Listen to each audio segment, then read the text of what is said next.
Hey everyone, welcome back to my channel.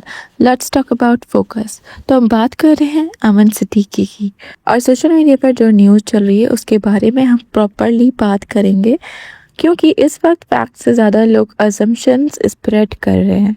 तो सबसे पहली बात जो मैं बिल्कुल क्लियरली बोलना चाहती हूँ वो ये है कि अभी तक फैमिली की तरफ से कोई डिटेल एक्सप्लेनेशन नहीं आया है कि एक्चुअली हुआ क्या था। उनकी सिस्टर ने उनकी डेथ कंफर्म की, दुआओं के लिए बोला, बस इतना ही। कोई ऑफिशियल स्टेटमेंट नहीं आया जिसमें कॉज ऑफ डेथ एक्सप्लेन किया गया हो।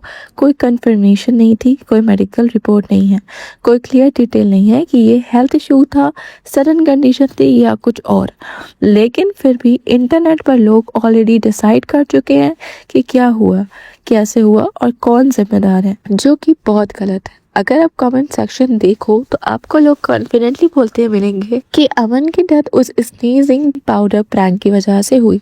कुछ लोग कह रहे हैं एलर्जिक रिएक्शन हुआ, कुछ कह रहे हैं पाउडर लंग्स में चला गया और ब्रीदिंग ब्लॉक हो गई। कुछ लोग तो ये तक कह रहे हैं कि ऑक्सीजन सप्लाई अफेक्ट होने की वजह से कार्डियक अरेस्ट हो गया। कुछ कमेंट्स ये भी बोल रहे हैं कि वो घर गया, खाना खाया, फिर अचानक सांस लेने में प्रॉब्लम हुई और हॉस्पिटल ले गए और वहाँ उसका इंतकाल हो गया।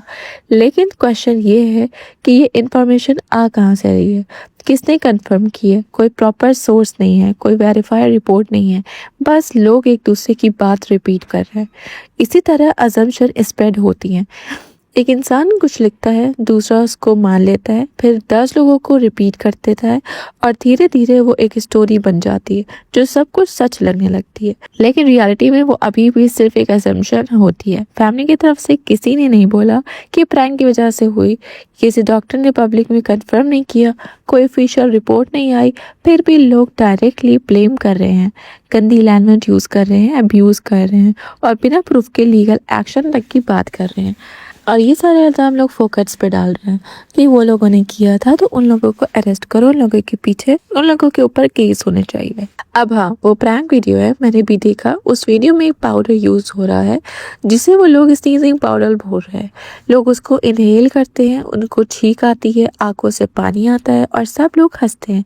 जब अमन ने ट्राई किया तो उनका रिएक्शन थोड़ा डिफरेंट लग रहा था। उन्हें ज़्यादा छींक नहीं आई, उनको खांसी हुई, आंखों से पानी आया और कुछ टाइम के लिए वो अनकंफर्टेबल लगते थे। बस यही चीज़ है जिसको लोग मेन रीज़न बना रहे हैं और सब कुछ उससे कनेक्ट कर दे रहे हैं। लेकिन फिर से ये इंटरप्रिटेशन है, कंफर्मेशन नहीं। सिर्फ इसीलिए कि दो चीज़ें एक ही टाइम के आसपास हुई इसका मतलब ये नहीं होता कि एक चीज़ दूसरे की वजह से है। ये बात लोगों को समझ आनी चाहिए। हमारा दिमाग ऑटोमेटिकली इवेंट्स को कनेक्ट करके एक लॉजिकल स्टोरी बना देता है, लेकिन बिना एविडेंस के वो स्टोरी बिल्कुल गलत भी हो सकती है। साथ ही साथ ये भी मानते हैं कि ऐसे प्रैंक सेफ नहीं होते, इग्नोर कर देना चाहिए, नहीं, वो अलग बात है। अननोन सब्सटेंस यूज करना, लोगों को बिना जाने इनहेल करवाना कि उनकी बॉडी कैसे रिएक्ट करेगी, ये सब रिस्की है। हर इंसान का बॉडी अलग होता है, किसी को कुछ नहीं होता, किसी को एलर्जी हो सकती है, किसी को ब्रीदिंग इशू हो सकते हैं। तो हाँ, ऐसे कंटेंट रिस्पॉन्सिबल करना चाहिए या अवॉइड करना चाहिए, ये कंसेप्ट वैलिड है। लेकिन किसी की डेथ का ब्लेम किसी पर डालना बहुत सीरियस बात होती है। ये छोटी सी एक्यूजेशन नहीं है। अगर आप बोल रहे हो कि इसकी वजह से जान गई है तो आपके पास सॉलिड प्रूफ होना चाहिए, सिर्फ गेसेस या असम्पशन या कमेंट सेक्शन की थ्योरीज नहीं।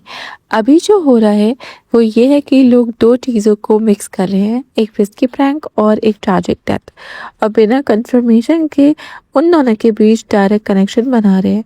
ये डेंजरस है क्योंकि ये हेट और मिस इन्फॉर्मेशन स्प्रेड करता है और सबसे इम्पॉर्टेंट ये उन लोगों को अफेक्ट करता है जो ऑलरेडी लॉस और शॉक में हैं, यानी कि इसके फैमिली वाले। मेरी ओपिनियन तो बहुत सिंपल और क्लियर है, जब तक कोई ऑफिशियल स्टेटमेंट, मेडिकल रिपोर्ट या फैमिली की तरफ से कंफर्मेशन नहीं आती तब तक किसी को ब्लेम नहीं करना चाहिए। क्वेश्चन करना ठीक है, सेफ्टी के बारे में बात करना ठीक है, लेकिन बिना प्रूफ के किसी पर इल्ज़ाम लगाना बहुत गलत है। साथ ही साथ ये इंसिडेंट कंटेंट क्रिएटर्स के लिए एक लेसन भी है। व्यूज और एंगेजमेंट सेफ्टी से ज़्यादा इम्पोर्टेंट नहीं होते, चाहे केस प्रैंक से रिलेटेड निकले या नहीं। फिर भी ये दिखाता है कि कुछ प्रैंक कितने रिस्की हो सकते हैं। एक लाइन होती है और उस लाइन को क्रॉस नहीं करना चाहिए।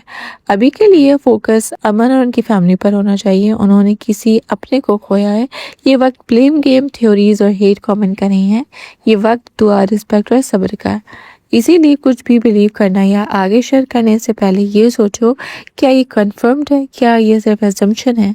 क्योंकि अभी जो भी बातें चल रही हैं उनमें से ज़्यादातर सिर्फ असम्पशंस ही हैं। तो अमन सिद्दीकी एक यंग लड़का था जो सोशल मीडिया पर इनडायरेक्टली काफ़ी लोगों के लिए फेमिलियर फेस बन चुका था। वो कोई ऑफिशियल बड़ा इन्फ्लुएंसर या पब्लिक सेलिब्रिटी नहीं था, लेकिन जो व्लॉग्स देखते हैं, इस फोकस ग्रुप्स की या उनके सर्कल के वीडियोस फॉलो करते हैं, उन्होंने अमन को ज़रूर नोटिस किया होगा। वो अक्सर उनके ब्लॉग्स में दिखाई देता है, कभी बैकग्राउंड में, कभी एक्टिवली पार्टिसिपेट करते हुए, और धीरे धीरे लोग उसको पहचानने लगे थे। उसकी प्रेजेंस नेचुरल थी, ओवर एक्टिंग या फोर्सफुल कंटेंट जैसा कुछ नहीं लगता था, इसीलिए लोग उसको रियल और रिलेटेबल फील करते थे।